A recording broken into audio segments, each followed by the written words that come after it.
Wir reden über Kunst in Art Talk, dem Kunstpodcast aus Salor Lux. Wir treffen KuratorInnen und KünstlerInnen dort, wo sie gerade ausstellen. Entdeckt zeitgenössische Kunst, neue KünstlerInnen und unbekannte Kunsträume in Salor Lux. Art Talk hört ihr überall dort, wo es Podcasts gibt. Herzlich willkommen, liebe Veronika Ollmer, zu Art Talk.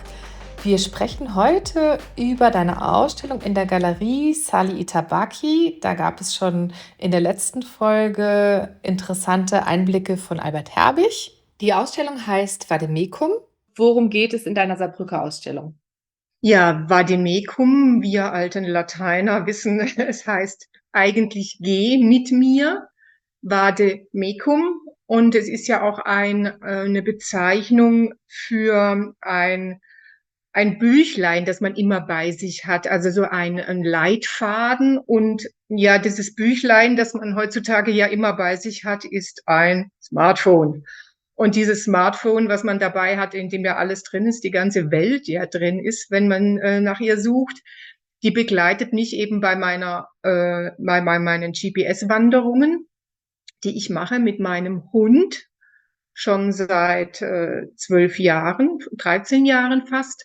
Und da ist eben dieses Vademecum-Smartphone immer dabei als Empfänger für die GPS-Satelliten, die ich ja da benutze. Genau, und das Geh mit mir bezeichnet ja auch die Arbeit, die ich mit meinem Hund mache. Also er geht mit mir die ganze Zeit. Da gibt's ja auch noch eine zweite Position, dass ich Gäste einlade, also Freunde, die mit mir gehen. Und dann sind wir sozusagen zu dritt unterwegs. Also das ist dieses große Projekt. Und da zeige ich in der Galerie bei Albert Herbig, Sali Itabaki, 250 circa von diesen GPS-Wanderungen, die ich mache mit meinem Bazi und mit Freunden. Und das zeige ich da in verschiedenen Objekten. Postkarten, Acrylobjekte, Malerei, Zeichnung, Fotografie und so weiter. Und ich glaube, du bringst ja auch deine GPS-Zeichnungen oder Aufzeichnungen ganz groß auch mal auf die Wand. Ist das auch? Also das wird wahrscheinlich bei Albert nicht möglich sein, weil die Galerie ja nur begrenzten Platz hat, aber das gibt es auch, oder? Genau, du sagst es. Also es war sogar mein Plan, dass ich in der kleinen Galerie raumgreifend eine Tape-Installation mache. Das hat aber ein paar, wie soll ich sagen, bautechnische Probleme ergeben, sodass wir gesagt haben, das lassen wir mal weg. Also sprich, der Putz könnte runterkommen, weil der Kleber sich da halt doch sehr verklebt mit dem Putz. Du siehst jetzt hinter mir ein Bild. Das ist eine GPS-Aufzeichnung, die ich gemacht habe vor einigen Jahren im Enkenbacher Labyrinth. Wir haben da so ein sehr schönes Labyrinth. Und wenn man da die Spuren nachgeht und sich aufzeichnen lässt, dann erscheint eben so ein rosenartiges, blättriges Objekt. Und das hatte ich in diesem Frühjahr, im Februar genauer gesagt, als sehr große Wandinstallation im Port 25 in Mannheim ausgestellt. Also es ist eine temporäre Installation gewesen auf schwarzer Wand, ganz matt schwarz und darauf dann diese weißen Tape-Linien, die dann also ganz vergrößert eben diesen Spaziergang dann aufzeigen. Ich mache das sehr gern mit dem Tape, weil es eben auch das Temporäre hat ja so was Spannendes. Es ist nur eine kurze Zeit da. Es ist ja auch dann in großen Räumen einfach zu machen, weil das Tape heutzutage, die kleben ja super. Das ist ja vielleicht auch das Problem bei Albert gewesen. Und das liebe ich. Ich liebe ja groß. Es ist ja bei den GPS-Gängen, es ist ja das Größte, was man so machen kann. Ja. Kleine Anmerkung. Das Bild, von dem Veronika gerade spricht, ist auf unserem Podcast-Cover im Hintergrund abgebildet und ihr findet auch weitere Fotos von Veronika Ollmers Werken in dem Blog Art Talk auf der Seite Art Trailer Feldbausch. Da muss ich jetzt auch nochmal fragen, Bilder mit GPS malen, wie geht das? Ja, da muss ich ein bisschen ausholen. Also GPS kennt ja jeder, da kommt man von A nach B und da gibt's eben halt auch diese kleinen Wander-Apps, die gibt's ja schon sehr lange, seit es GPS gibt, sodass man auf seinem Smartphone eben die Strecke, die man gewandert, gelaufen, gefahren, Radfahren gefahren ist, dass man die aufzeichnen kann. Also das ist eine App, die hatte ich schon vor 12 Jahren runtergeladen. Das ist eine sehr einfache App, die kann nix. Heutzutage können die ja alles. Die können dann noch deine Kalorien berechnen, die du verbraucht hast und was weiß ich. Also meine kann eigentlich nichts und die kann nur aufzeichnen. Es war mir aber auch wichtig, dass dieses Design von diesem Aufzeichnen sehr einfach ist. Also es ist einfach nur eine Linie, heißt Punkt A und Ende Punkt B. Und ich drücke drauf, wenn ich losgehe mit Hund Bazi und drücke wieder drauf, wenn der Spaziergang fertig ist. Und genau die gleiche App benutze ich seit 12,5 Jahren. Das heißt, ich fange an, morgens mir eine Idee zu überlegen, was gehe ich denn heute mit meinem Hund? Das fängt erst an mit einer Zeichnung auf Papier, sobald es etwas komplizierter ist, weil man sich das ja vorstellen muss, es ist wie eine Einstrichzeichnung. Also ich könnte zwar natürlich diese App pausieren lassen, will ich aber nicht, also ich lasse sie durchlaufen. Das heißt, ich muss eine Zeichnung generieren, die als Einstrichzeichnung funktioniert. Bei den Worten ist es manchmal ein bisschen kompliziert. Man denke dann an so Zeichen wie ein Punkt überm I, der ja dann nicht geht, weil auch wenn ich springen würde, wäre es ja einfach ein verlängertes I. Da muss ich mir dann andere Ideen verschaffen. Und ja, also die Zeichnung ist das Erste. Bei den Worten kann ich es frei laufen. Also Buchstaben kann ich gut laufen. Man kennt es, Schreibschrift aus der Schule sozusagen. Das ist ja genau diese Schönschreibschrift, die ich benutze, die im Deutschen ja auch sehr einfach ist, weil sie wirklich fließend läuft. Gut, also wir sind jetzt bei den komplizierteren Zeichnungen. Einstrichzeichnung, ich übe dann wirklich 10, 12 Blätter, bis ich dann diese Linie gefunden habe, die dann auch funktioniert. Und dieses Papier nehme ich mit auf ein Feld. Wir haben da mehrere Felder, der Bazi und ich, auf denen wir gehen. Ein Feld in der Nähe von Enkenbach, da habe ich sogar die Genehmigung des Bauern, dass ich da drauf gehen darf, weil es ist ja auch Privatgelände, Hausfriedensbruch und so weiter. Man kriegt es ja auch immer, habe ich am eigenen Leib erfahren. Also da darf ich drauf gehen. Und das zweite ist Sembach Airbase. Das ist in der Nähe also im Norden von Enkenbach, ehemaliger amerikanischer Flughafen, der schon seit 85 ist der, 89, ist der geschlossen und ist natürlich in der Zwischenzeit ein Biotop, komplett überwachsen. Aber man sieht auf diesem Flughafengelände eben noch die alten Markierungen in Beton und so weiter. Es wachsen in der Zwischenzeit auch viele Bäume drauf. Das ist für mich jetzt wichtig, weil es für mich sozusagen die Lineatur ist, an der ich mich orientieren kann. Es gibt ja einige GPS-Kollegen, Artisten, GPS-Artists heißt es dann, die Stadtpläne benutzen und innerhalb der Stadtpläne sich an den Straßen orientieren und sich da entlang hangeln. Bei mir ist es ja nicht so. Ich bin auf dem freien Feld und kann deswegen auch geschwungene Linien machen. Stadtpläne, das ist ja meistens alles ziemlich pixelig. Und da brauche ich aber trotzdem Orientierungspunkte. Und die gibt's eben in Sembach Airbase wunderbar. Da sind ganz viel Zeugs noch zu sehen in dem Beton auf der Flugbahn, Stadtbahn. Ja, und dann starte ich, drücke bei meinem Handy auf Start und gehe mit Bazi los. Bazi ist in der Zwischenzeit ja ein älterer Herr geworden. Also früher sind wir 4, 5 Kilometer gelaufen für ein Wort oder eine Zeichnung. Also ich habe jetzt immer das Papier in der Hand und orientiere mich an meiner Zeichnung. In der Zwischenzeit sind wir beide etwas älter geworden und Bazi vor allen Dingen natürlich mit seinen 14 Jahren. Jetzt in der Zwischenzeit sind es 1 Kilometer Maximum, was wir gehen können. Ja, und dann drücke ich auf Stopp und auf Exportieren. Auf Google Earth wird es dann hochgeladen und dann schaue ich mir das bei Google Earth an, was wir da gelaufen sind. Ich kann zwischendrin natürlich kontrollieren,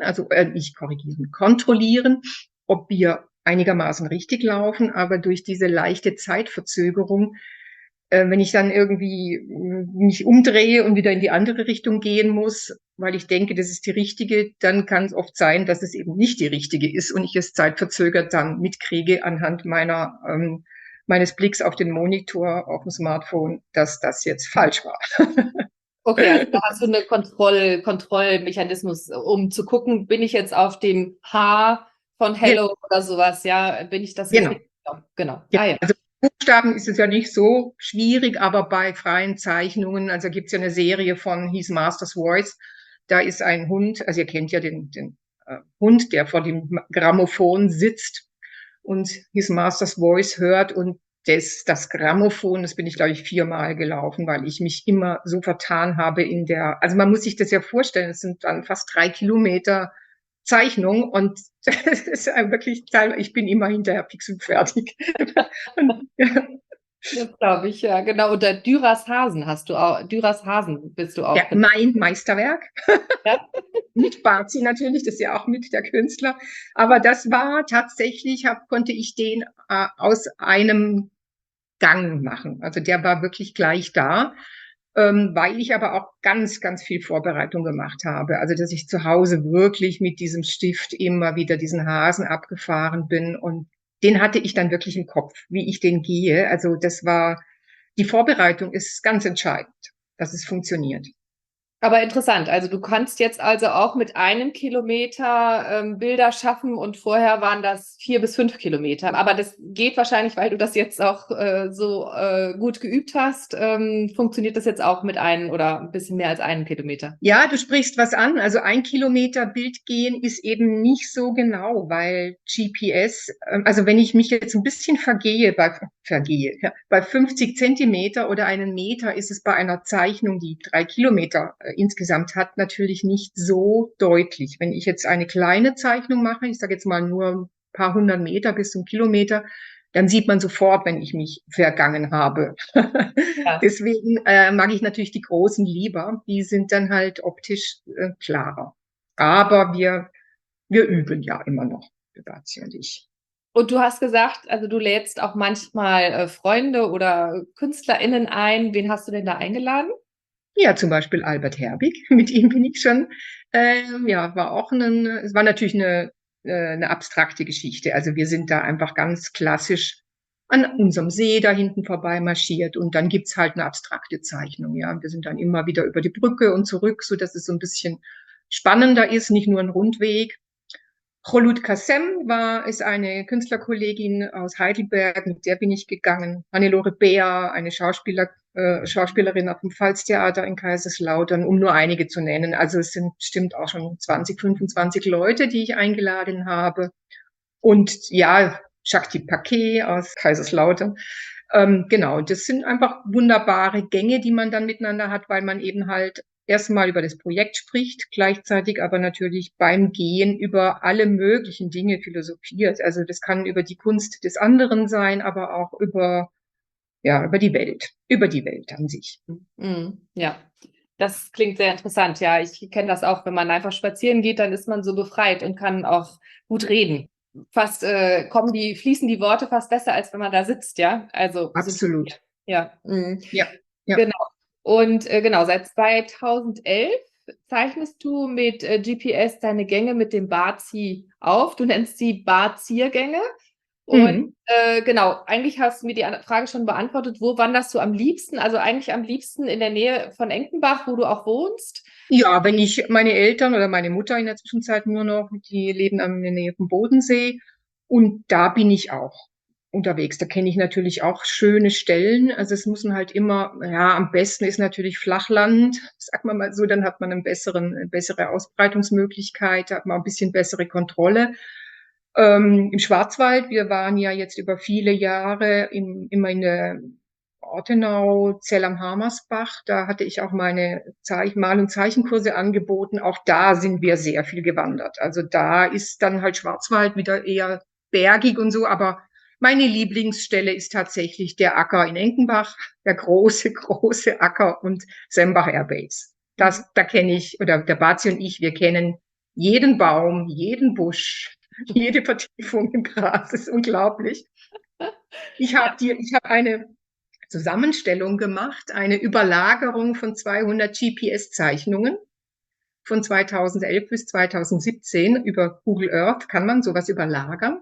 Und dann war wirklich dieser eine Acker, der war weiß, kompletto, weil die Linien sich so überlagert hatten, dass es wirklich am Schluss ein Hochrechteck wurde. Das war lustig.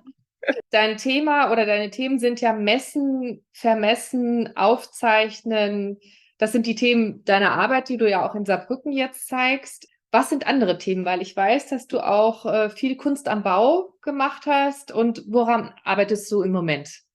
Ja, also das mit dem Thema Vermessen ist ja das eine, was eigentlich über was anderem steht, was mir ja jetzt tiefe Anliegen von der ganzen Geschichte ist. Vermessen, also eigentlich, sagen wir mal so, wenn ich so Daten nachher kriege, du bist gelaufen 4,3 Kilometer in 45 Minuten, Start 9:25 Uhr das sind so Daten, eigentlich interessieren die mich ja nicht wirklich. Also ich bin nicht so jemand, die jetzt wie andere, die als Sportler aufzeichnen, die sagen, ich bin die Zeit gelaufen in der Zeit und die Kilometer in der Zeit. Mich interessiert ja eigentlich dieses gemeinsame Gehen mit meinem Hund als Dokumentation einer Lebenszeit. Also es sind ja diese Lebenswege, die ich eigentlich mache mit einem Lebewesen, das an meiner Seite läuft, von dem wir ja wissen, also ein Hund lebt halt, ja, vielleicht, weiß ich was, vielleicht wird der Bazi 17, keine Ahnung. Aber es ist ja so ein verzweifelter Versuch an sich, sowas was weggeht. Also irgendwann gibt's ihn nicht mehr. Und diese gemeinsamen Lebenswege aufzeichnen, das ist so ganz, ganz tief der Grund, warum ich es eigentlich tue. Und das Vermessen ist sozusagen, steht so drüber, so eine Zahl, die hat sowas, ja, die hat sowas Statisches und sowas, das kann man festmeißeln. Aber eigentlich ist es ein philosophisches Denken über diesen gemeinsamen Lebensweg. Ja. Ja. Deine zweite Frage war, was ich zurzeit tue. Ja, ich hatte vorhin schon gesagt, ich liebe groß. Ich liebe groß zu arbeiten. Und Kunst am Bau ist natürlich für mich jetzt die Möglichkeit, richtig groß zu arbeiten. Seit 6 Jahren ist es jetzt eine ganz intensive Beschäftigung geworden von mir und meinem Mann, Wolfgang Löster, muss ich ganz deutlich dazu sagen, weil er der Handwerker ist, der Techniker, der Finanzberater in allen Dingen, weil bei Kunst am Bau sind es eben Dinge, die sind ja anders, wie jetzt, wenn ich zu Hause irgendwas male und zeichne und es dann ins Archiv stelle oder in der Galerie. Bei Kunst am Bau ist es halt einfach, ist gut, wenn man jemanden an der Seite hat, der einem da hilft. Und es ist tatsächlich jetzt gerade der Mittelpunkt meiner künstlerischen Arbeiten geworden. Ich laufe natürlich immer noch mit Bazi, klar, aber so meine eigene freie Malerei, die ist tatsächlich jetzt ein bisschen ins Hintertreffen geraten, leider, weil ich einfach nicht mehr dazu komme. Ich habe in den letzten Jahren mich halt immer wieder beworben bei Kunst am Bau Projekten, unter anderem bei einem ganz großen habe ich gewonnen, das ist die Kernchemie in Mainz vor 4,5 Jahren und nächstes Jahr im Januar wird montiert. Also so lange muss man sich vorstellen, geht dann so ein großes Projekt, weil es eben vor dem Rohbau schon ausgeschrieben war. Und Kernchemie, man kann sich vorstellen, die verbrauchen viel Beton. Und da kommt dann mein Projekt rein und parallel dazu sind dann halt viele kleine anderen Kunstwettbewerbe auch noch rausgegangen. Da habe ich mich halt auch immer beworben und letztes Jahr war der absolute Wahnsinn. Da hatte ich dann tatsächlich 7 hintereinander gewonnen. 7 Stück. Und ohne Wolfgang hätte ich das überhaupt nicht geschafft. Wir haben jetzt gerade den letzten dieser 7 vor 4 Wochen abgeschlossen. Also so war es dann wirklich heftig für uns. Sehr schön natürlich. Also das ist ja ein toller Erfolg auch. Ja, aber also Kunst am Bau ist anstrengend. Sehr, sehr anstrengend, weil es eben nicht nur Kunst ist. Also es muss ja Kunst sein, aber diese Auseinandersetzung mit der Architektur, mit den Bauherren, mit den Auslobern, mit Finanztechnikern, mit Unfallkassen, mit Brandschutz. Es ist einfach unfassbar, was da dahinter steckt. Und dann, also statisch, muss es ja auch noch in Ordnung sein. Und dann muss es am Schluss noch allen gefallen, möglichst, was natürlich nie so sein kann. Also es ist immer ein sehr aufregendes Projekt, was man da so hat. Und was ist das Motiv, was du jetzt in deinem nächsten großen Projekt, was malst du da an die Wand? Oder malst du oder sprühst du oder wie kommt das an die Wand? Genau, also gerade im Moment bin ich in Hörgrenzhausen. Das ist im Norden von Rheinland-Pfalz, bekannt durch Keramik und Glas. Die haben da auch eine Hochschule. Und die haben ein neues Bürgerzentrum, Jugend- und Kultur- und Bürgerzentrum gebaut. Und da habe ich den Zuschlag bekommen für Kunst am Bau. Und da war es eben für mich wichtig, das Thema Glas mit Keramik zu verbinden, was wirklich an diesem Ort da ja passiert. Da habe ich jetzt eine Fassadengestaltung gemacht. Und ich weiß nicht, kennst du Profilitglas? Das ist U-Glas, also so was in Industriehallen oft ist. Sind 26 Zentimeter breite Glasstelen. Und die werden montiert auf eine von mir bemalte Wand. Und da drauf, auf diesem Profilitglas, ist eingebrannt in keramischen Druckverfahren ein Ornament aus der typischen Keramik. Also man kennt dieses dunkelblaue Salzglasur-Ornament. Ich sage jetzt mal der Bempel, ja, so grob, ja. Und das habe ich stilisiert und das kommt auf diese Gläser drauf, so dass diese Gläser sozusagen vor der Malerei an der Wand sind und dann auch ein bisschen mit Licht natürlich animiert und so, was, dass dann Schattenspiele entstehen können. Also mir geht's ja immer um das Verbindende. Das ist ja mein großes Thema. Das Verbindende jetzt in dem Fall von dieser traditionellen Salzglasur zu der ja, zeitgenössischen Art der Ornamentik, sage ich mal, weil ich es ja schon sehr stilisiert habe und dann die Farben aufgenommen von dem Ort und Tradition und Moderne sozusagen verbunden und ja, hoffentlich funktioniert alles. Wir sind gerade dabei, im Saarland wird es gerade produziert, diese Gläser und auch gedruckt und dann kommen die dann nach Hörgrenzhausen demnächst. Auch alles immer sehr aufregend, weil man natürlich nie weiß, wenn ich jetzt an die Wand male, dann weiß ich, ja, das Blau ist so, wie ich das will. Aber beim Druck, da ist natürlich immer noch so ein Puffer. Funktioniert es technisch? Waren meine Druckdaten richtig und so? Also es ist immer anstrengend. Sehr aufregend. Das hört sich auf jeden Fall so an. Ich Ja, glaube, ich habe auf deiner Webseite auch schon was darüber gesehen. Kann das sein, dass da genau. schon Vorarbeiten sind, dass mit diesem Bembel-Muster da, das habe ich gesehen und da waren solche Streifen, glaube ich, in verschiedenen Farben. Genau, also ich orientiere mich an diesem Profilitglas, ja. Die Streifen hinten dran sind in 15, ich weiß es jetzt schon gar nicht mehr, verschiedenen Blautönen. Und da vorne dran kommen eben diese Gläser, die dann die Malerei erstens schützen und zweitens natürlich dieses Dreidimensionale dann noch rauskitzeln zwischen vorne dem Druck, dem Schatten, der da entsteht, und der Wand hinten dran. Ja. Genau, ich versuche ja auch immer meine Arbeiten relativ schnell auf die Website zu kriegen, also auch als Dokumentation für mich. Außerdem brauchen der Bauherr und der Auslober, die wollen das auch immer sehen, was passiert auf der Baustelle. Und deswegen bist du nicht gut informiert. So sieht's aus. Ja, Veronika, ganz, ganz herzlichen Dank, dass du dir Zeit genommen hast für das Interview. Ich habe sehr viel Neues erfahren. Liegt dir noch irgendwas am Herzen oder möchtest du noch irgendwas zu deiner Kunst sagen vielleicht? Ja, ich möchte mich einfach bei dir bedanken, dass du mich sozusagen eingeladen hast für dieses Gespräch. Du hast ja gemerkt, ich bin eine Plaudertasche. Ich könnte ja stundenlang weiter erzählen. Aber ja, vielen Dank für diese Einladung. Ja, ich danke dir sehr für deine interessanten Antworten und werde die jetzt bald verarbeiten, sodass die Ausstellung, die am 11.11. beginnt, dass dann der Podcast auch online ist. Da freuen wir uns. Ja, sehr schön. Bis sehr bald. Dir hat Art Talk gefallen? Dann hinterlasse 5 Sterne, erzähl deinen FreundInnen davon und hör wieder rein, wenn es heißt, wir reden über Kunst. Art Talk, der Kunstpodcast aus Salolux.